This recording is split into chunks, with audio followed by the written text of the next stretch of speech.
নমস্কার বন্ধুরা, ডলি রন্ধনশালা সবাইকে স্বাগত। আজকে তোমাদের সাথে শেয়ার করব দারুণ একটা স্বাস্থ্যকর রেসিপি, সজনে ডাঁটা দিয়ে মুসুর ডালের দারুণ একটা রেসিপি।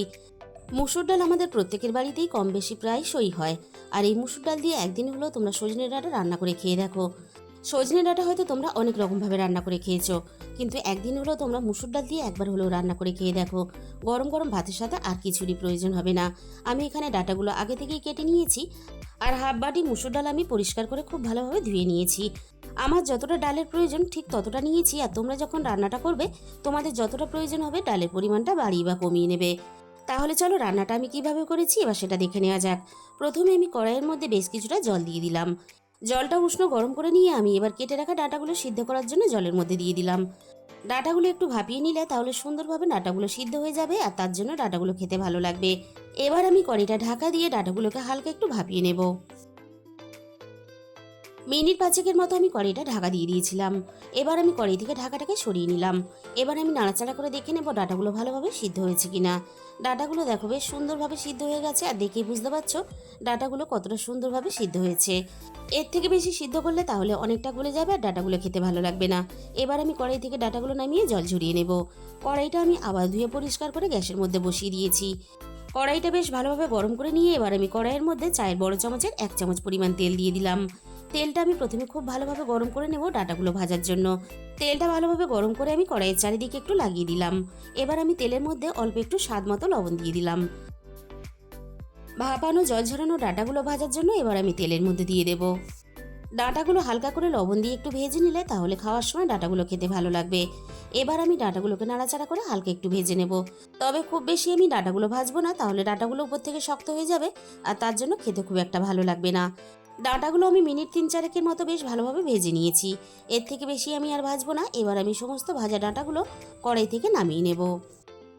এইভাবে সজনে ডাঁটার ডাল রান্না করলে বাড়ির ছোট থেকে বড় সবাই খেতে পছন্দ করবে। আমি এই রান্নাটা মুসুর ডাল দিয়ে করব, তোমরা চাইলে কিন্তু মুগ ডাল দিয়েও রান্নাটা করতে পারো। আর রান্নাটা এতটাই সোজা, ঝটপট হয়েও যায়। সমস্ত ভাজা ডাঁটাগুলো আমি কড়াই থেকে নামিয়ে নিলাম। কড়াইয়ের মধ্যে যেটুকু তেল আছে এই তেলের মধ্যেই আমি ধুয়ে রাখা মুসুর ডালটাকে দিয়ে দিলাম।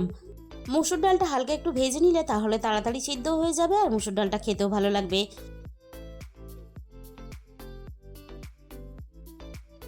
মিনিট 3-4 মতো আমি নাড়াচাড়া করে মুসুর ডালটাকে হালকা একটু ভেজে নিলাম।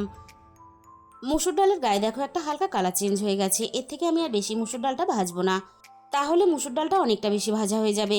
এবার আমি মুসুর ডালটা সিদ্ধ হওয়ার জন্য পরিমাণ মতো জল দিয়ে দিলাম, আর ডাল রান্নার জন্য আমি একসাথেই জলটা দিয়ে দিলাম। এবার আমি মুসুর ডালটাকে বেশ ভালোভাবে নাড়াচাড়া করে জলের সাথে মিশিয়ে দেব, আর মুসুর ডালটাকে বেশ ভালোভাবে সিদ্ধ হতে দেব। ডালটা আমি বেশ ভালোভাবে সিদ্ধ করে নিয়েছি, আর ডালের মধ্যে অনেকটাই জল আছে, তাই আমি আর এক্সট্রা করে জল ব্যবহার করব না।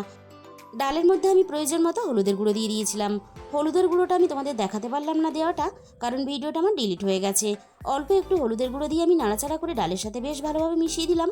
এবার আমি ভেজে রাখা ডাঁটাটাকে দিয়ে দিলাম।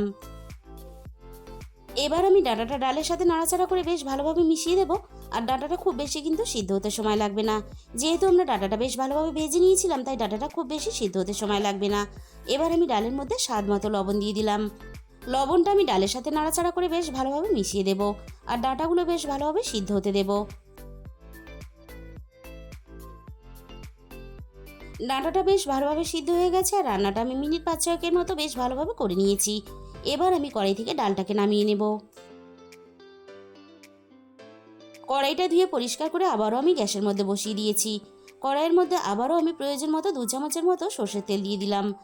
তেলটা আবারও খুব ভালোভাবে গরম করে নিয়ে এবার আমি তেলের মধ্যে ফোড়নে দিয়ে দিলাম অল্প একটু পাঁচফোড়ন, আর পাঁচফোড়নের সাথেই আমি দিয়ে দিলাম 2টো শুকনো লঙ্কা কুচি। এবার আমি ফোড়নটাকে নাড়াচাড়া করে বেশ ভালোভাবে লালচে করে ভেজে নেব। আর ডালের ফোড়নটা কিন্তু একটু বেশ লালচে করে ভেজে নিতে হবে, তবে কিন্তু ডালের গন্ধটা খুব ভালো আসবে। ফোড়নটা আমি নাড়াচাড়া করে বেশ ভালোভাবে ভেজে নিয়েছি। ফোড়ন থেকে সুন্দর একটা মিষ্টি গন্ধ বেরোনোর সাথে সাথে আমি 3-4 কোয়ার মতো রসুন একটু লম্বা লম্বা করে কেটে রেখেছিলাম। এবার আমি তেলের মধ্যে রসুনটাকে ফোড়নে দিয়ে দিলাম। এবার আমি রসুনটাকে নাড়াচাড়া করে হালকা একটু লালচে রং ধরা পর্যন্ত ভেজে নেব। রসুনটাকে বেশ আমি ভালোভাবে ভেজে নিয়েছি। এবার আমি দিয়ে দিলাম মাঝারি সাইজের একটা পেঁয়াজ কুচি। এবার আমি পেঁয়াজটাকে নাড়াচাড়া করে বেশ লালচে রং ধরা পর্যন্ত ভেজে নেব। মসুর ডালের ফোড়নের পেঁয়াজ কিন্তু একটু বেশ লালচে রং ধরা পর্যন্ত ভেজে নিতে হবে। পেঁয়াজটা বেশ লালচে রং ধরিয়ে ভেজে নিলে তাহলে মুসুর ডালের স্বাদ আর গন্ধ দুটোই ভালো হবে। আর পেঁয়াজ যদি ভালোভাবে ভাজা না হয় তাহলে কিন্তু মুসুর ডালের স্বাদ গন্ধ কোনোটাই ভালো হবে না। পেঁয়াজটাকে আমি নাড়াচাড়া করে বেশ ভালোভাবে ভেজে নিয়েছি। এবার আমি এখানে দিয়ে দিলাম একটা মাঝারি সাইজের টমেটো কুচি। এবার আমি টমেটোটা পেঁয়াজের সাথে নাড়াচাড়া করে বেশ নরম করে ভেজে নেব। টমেটোটা নাড়াচাড়া করে আমি বেশ নরম করে ভেজে নিয়েছি, বাকিটা রান্না হওয়ার সাথে সাথে নরম হয়ে যাবে। এবার আমি ডালটা কড়াইয়ের মধ্যে ঢেলে দেব।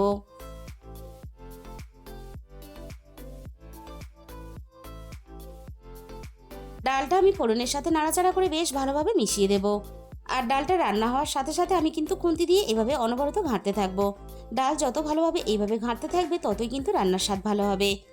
এবার আমি ডালের মধ্যে দিয়ে দিলাম অল্প একটু জিরে গুঁড়ো, আর সাথেই আমি এখানে দিয়ে দেবো স্বাদ মতো অল্প একটু চিনি।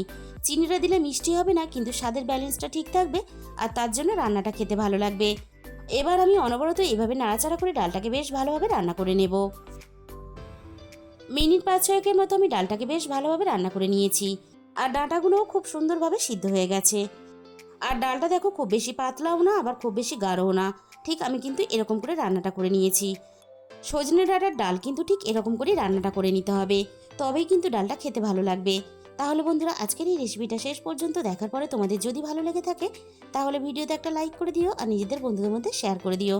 আর যে সমস্ত নতুন বন্ধুরা এখনও পর্যন্ত আমার চ্যানেলটা সাবস্ক্রাইব করনি, এরকম নতুন ঘরোয়া সহজ রেসিপি পেতে আমার চ্যানেলটা সাবস্ক্রাইব করে আমার পাশে থাকার অনুরোধ রইল।